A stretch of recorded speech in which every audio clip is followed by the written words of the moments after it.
नमस्कार दोस्तों। आज की ये वीडियो या ये खबर एक खबर नहीं, एक त्रासदी है। एक ऐसा हादसा जो न केवल भारत बल्कि पूरी दुनिया के विमानन इतिहास में एक काला अध्याय बन गया है।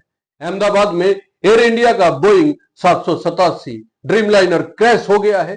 हादसा इतना भीषण था कि इसमें सवार सभी 242 लोगों की मौत हो गई। अंतर्राष्ट्रीय समाचार एजेंसी एसोसिएटेड प्रेस ने गुजरात पुलिस के हवाले से इसकी पुष्टि की है। एयर इंडिया की यह फ्लाइट A171 अहमदाबाद से लंदन जा रही थी। विमान में कुल 230 यात्री थे। इनमें से 169 भारतीय, 53 ब्रिटिश, 7 पुर्तगाली और एक कनाडाई नागरिक था। इसके अलावा 12 क्रू मेंबर्स भी विमान में सवार थे, लेकिन ये सभी 242 लोग अब इस दुनिया में नहीं है।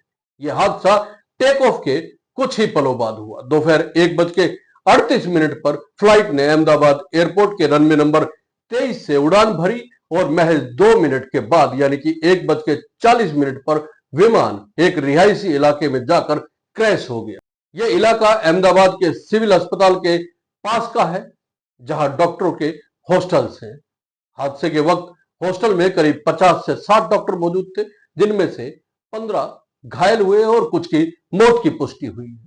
प्लेन के गिरते ही पूरे इलाके में काला धुआं फैल गया। घटनास्थल की तस्वीरें और वीडियो सोशल मीडिया पर वायरल हो रहे हैं, दिल दहला देने वाले हैं। चश्मदीदों के मुताबिक धमाका इतना तेज था कि पूरी बिल्डिंग हिल गई। कुछ डॉक्टर लंच कर रहे थे और कुछ डॉक्टर्स कमरों में आराम कर रहे थे, लेकिन किसी को यह नहीं पता था कि महज 2 मिनट में आसमान से मौत उनके ऊपर आकर गिरेगी। अब सवाल यह उठता है कि इतने बड़े हादसे की वजह क्या थी? कैसे टेक ऑफ के ठीक 2 मिनट बाद विमान क्रैश हो गया? अब तक जो जानकारी सामने आई है उसमें यह बताया जा रहा है कि क्रैश के तुरंत बाद पायलट ने मेडे कॉल दी थी, यानी कि उन्होंने इमरजेंसी अलर्ट भेजा था। इसमें यह साफ है कि पायलट को किसी बड़ी समस्या का अंदेशा हो गया था, लेकिन अलर्ट भेजने के महज चंद सेकंड बाद ही विमान रडार से गायब हो गया और कुछ ही पलों में रिहायशी इमारतों से टकरा गया। टेक ऑफ के बाद विमान ऊंचाई भी नहीं ले पाया, बल्कि नीचे की तरफ झुकता चला गया। जानकार इसे एक बड़ी चेतावनी मान रहे हैं। एविएशन एक्सपर्ट्स ने इस हादसे की कुछ संभावित वजह भी गिनवाई है। संभावना है कि टेक ऑफ के लिए रनवे का पूरा प्रयोग नहीं किया गया। कई जानकारों का मानना है कि ड्रीमलाइनर जैसे भारी भरकम विमान को टेक ऑफ के लिए लंबे रनवे की जरूरत होती है। अगर रनवे का आधा हिस्सा इस्तेमाल करके विमान को उड़ाने की कोशिश की गई तो उसे जरूरी फॉरवर्ड स्पीड नहीं मिल पाती और वह ऊंचाई नहीं ले पाता। दूसरी संभावना यह बनती है कि इंजन फेलियर हो सकता है। चश्मदीदों और शुरुआती रिपोर्ट्स के मुताबिक हादसे से पहले तेज धमाका हुआ था। यह धमाका किसी इंजन फेलियर की तरफ इशारा करता है। दोनों इंजन एक साथ फेल हो जाना दुर्लभ होता है, लेकिन असंभव नहीं। पायलट द्वारा मेडे कॉल भेजे जाने और उसके बाद संपर्क टूट जाने से यह साफ है कि कुछ बेहद गंभीर तकनीकी खराबी जरूर आई होगी। तीसरी संभावना यह बनती है कि अत्यधिक गर्मी का असर भी हुआ होगा।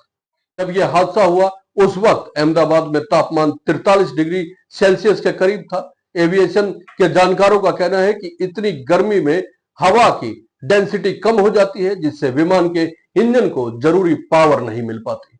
फ्यूल और हवा का अनुपात बिगड़ जाता है, जिससे टेक ऑफ में दिक्कत आती है।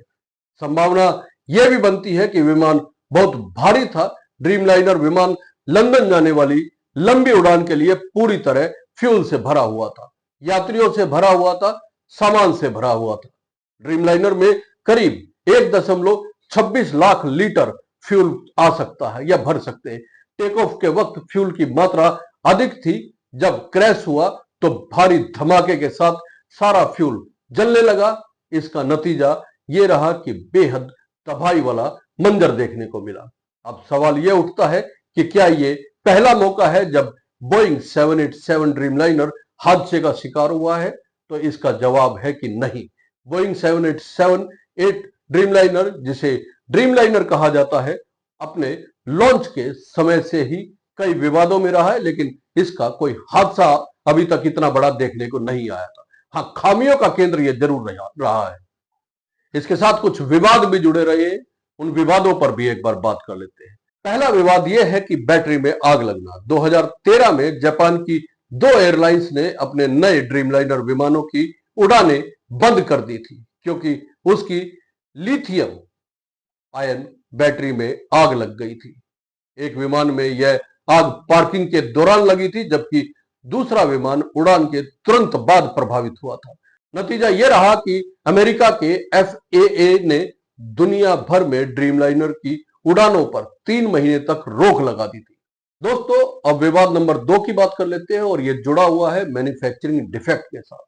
2020 से 2022 के बीच ड्रीमलाइनर की बॉडी में जोड़ों के बीच गैप की शिकायतें सामने आई थी। बोइंग ने यह माना था कि निर्माण के दौरान गड़बड़ियां हुई थी और इसके चलते कई एयरलाइंस को डिलीवरी रोकनी पड़ी थी।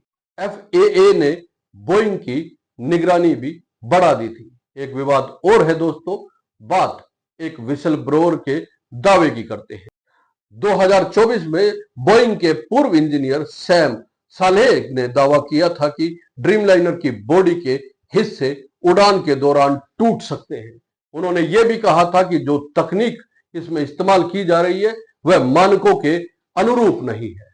इन आरोपों के बाद कंपनी ने शुरू में खामियों को स्वीकार किया, लेकिन फिर इन दावों को नकार दिया। विवाद सेफ्टी को लेकर और संदेह और रहस्यमयी मौतों को लेकर भी है। बोइंग में लंबे समय तक काम कर चुके इंजीनियर जॉन बर्नेट ने भी ड्रीमलाइनर की सेफ्टी पर सवाल उठाए थे और मार्च 2024 में उनकी रहस्यमय मौत हो गई थी। उनका शव उनके घर के पास पार्किंग एरिया में मिला था। यह मामला आज भी रहस्य बना हुआ है। दोस्तों, एक विवाद टेक्निकल फेलियर से भी जुड़ा हुआ है। ड्रीमलाइनर में पारंपरिक विमानों के मुकाबले ज्यादा इलेक्ट्रिक सिस्टम होते हैं, जैसे इलेक्ट्रिक की जगह इलेक्ट्रॉनिक मोटर्स। इसकी वजह से इसके engine, windshield, software, fuel line और ऑयल सिस्टम में बार बार शिकायतें आती है। जापान में 2024 में एक हादसा हुआ जब ANA एयरलाइंस के विमान में हाइड्रोलिक ऑयल लीक हो गया और उसे रनवे पर ही रोकना पड़ा। तो दोस्तों, कुल मिलाकर बात इतनी सी है कि हादसे को एक दुर्घटना कहकर टाल देना आसान होगा, लेकिन हमें पीछे जाकर देखना होगा कि क्या संकेत पहले मौजूद थे। क्या एयर इंडिया और बोइंग को ड्रीमलाइनर की खामियों की जानकारी थी, और अगर थी तो क्या उसे गंभीरता से लिया गया। इस हादसे की जांच फिलहाल DGCA और एयर इंडिया की स्पेशल टीम कर रही है। ब्लैक बॉक्स की डिकोडिंग चल रही है। उम्मीद है कि 15 दिनों में इसकी शुरुआती रिपोर्ट सामने आ जाएगी, लेकिन तब तक देश के 242 परिवार इस इंतजार में है कि उन्हें यह बताया जाए कि उनके अपनों की मौत कैसे हुई और क्यों हुई। अगर आप चाहते हैं कि इस मुद्दे की हर परत को खोला जाए तो वीडियो को लाइक और शेयर जरूर कीजिए, चैनल को सब्सक्राइब कीजिए। जय हिंद, नमस्कार।